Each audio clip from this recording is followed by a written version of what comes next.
You stop me. You're right. I'm driving, but is there a law that says you can ask him for his ID? And if so, what is that law? Yeah, you can Google. I don't know if it's on my head. I'd say right now though. But if how? Wait.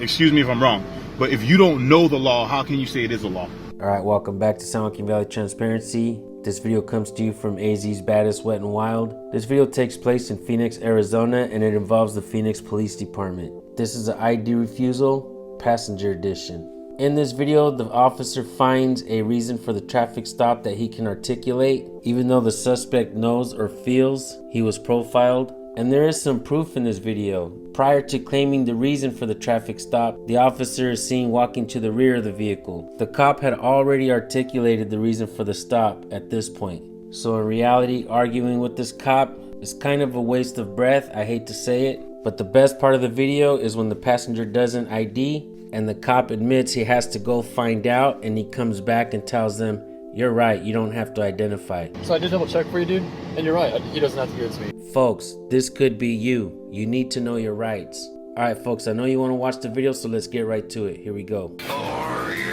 ready? Yeah. You got a phone number? I don't know my phone number yet. You don't have a phone? No, I have a phone. I don't know my phone number yet, Okay. though. What's a good address? The same address on my license, man. Okay. Just so you know, that's where like all the information will go. So if they try and reach out to you, and if you don't end up taking care of the ticket, they might end up putting a warrant out. That's No, I'm not. We're going to court, bro. I'm not trying to hear that. We're going to court for this one. Oh, that's cool, dude. Yep. All right. So the same address that's on there, no cell phone number. I just don't know it. You don't know it? Nope. And I'm recording it, so I don't have time to take it out my Is that phone. your phone? Yep. All right. Just, like I said, just so you understand, if they try and make contact with you because the times change or whatnot, and you don't make contact with them, they may end up putting. You a giving me a warrant out because you citation? don't show up. I'm gonna show up at court because I'm going to see you in court, bro. All right. That's fine, man. You got you all on camera, man.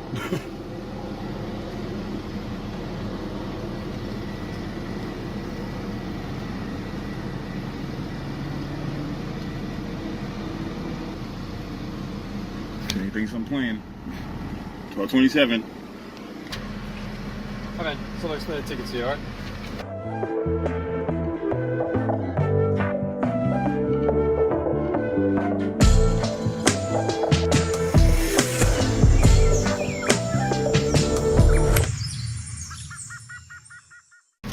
So up on top, here's your copy.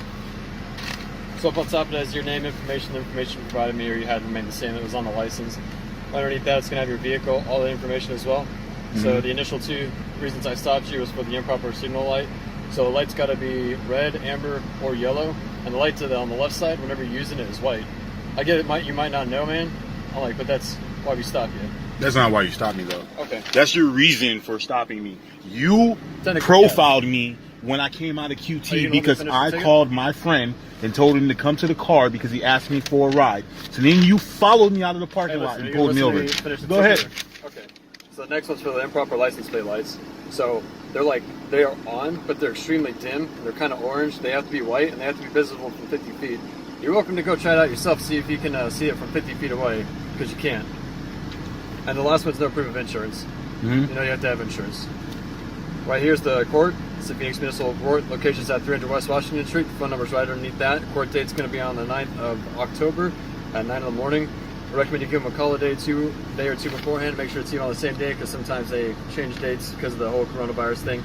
Signing here is just signing that you received the ticket. It's not admitting guilt. And on the right-hand side has all my information. Is there a law that says I have to sign the ticket? You don't have to sign it, but I'm going to write served here. So you can write whatever you want. Okay. And is your friend, can I get his ID from him? Because he never gave it to me yet. Is there a law that says he has to show you his ID? Yeah, he's got to show me it. What law is that? Same ones I stopped you for, man. You stopped me. You're right. I'm driving. But is there a law that says you can ask him for his ID? And if so, what is that law? Yeah, you can Google. I don't know if it's on my head. I'd say right now, though. But if how? Yeah, you can Google. I don't know if it's on my head. I'd say right now, though. But if how? Wait. Excuse me if I'm wrong. But if you don't know the law, how can you say it is a law? Do you realize how many ARS codes there are? But you're saying you can do it, and I'm asking you what law gives you the right to do it, and you're not telling me what that is. So I want to know because I don't believe that's legal. Sure. If you want to hang tight, I'll go Google it. It's going to take more time, though. I can pay by the hour. That's fine. All right. Hang tight.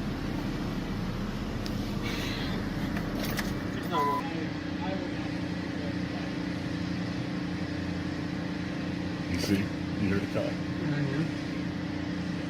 He said, I'm not trying to fight that shit. But he said, that's not easy because I'm right. He said, I don't think that's going to stand in court. You're right, it's not. The thing is, well, they're just trying to go ID because if they got some drop, I'm trying to get away from the warrant check. That's some drop, so I don't want to fucking harass me shit. I mean, here you go. So I did double check for you, dude, and you're right. He doesn't have to give it to me. Yeah, so I know. I know. Sometimes we are wrong. You guys are wrong a lot. But for your, yeah, we are. But for your citations, I'm not wrong. So those are accurate. Like I said, I'll see you in court. That's fine. All right, man. You got any All right. questions? Nope. You have a good night, man. All right, you as well. Nick, I'll go for it. Alright folks, what did we learn for this video? Cops will profile you and they'll find a reason that they can articulate for the traffic stop. Once an officer has articulated a reason for the traffic stop, if you don't comply, it's possible that they can go hands-on, take you out of your vehicle by brute force, lock you in a cage, and all of that. Always ask for a supervisor if you don't believe that you were lawfully pulled over. Also, what else did we learn in this video? We learned that passengers don't have to identify unless the vehicle is involved in some type of felony where all the occupants could be participants in a crime. Unless you have a witness saying that the passenger did something wrong, you do not have to give ID when the driver commits a simple traffic infraction. There is a case law, Pennsylvania versus Mims, that if a police officer asks you to step out of the vehicle for his safety, he can ask you to step out of the vehicle. But passengers, you still don't have to identify.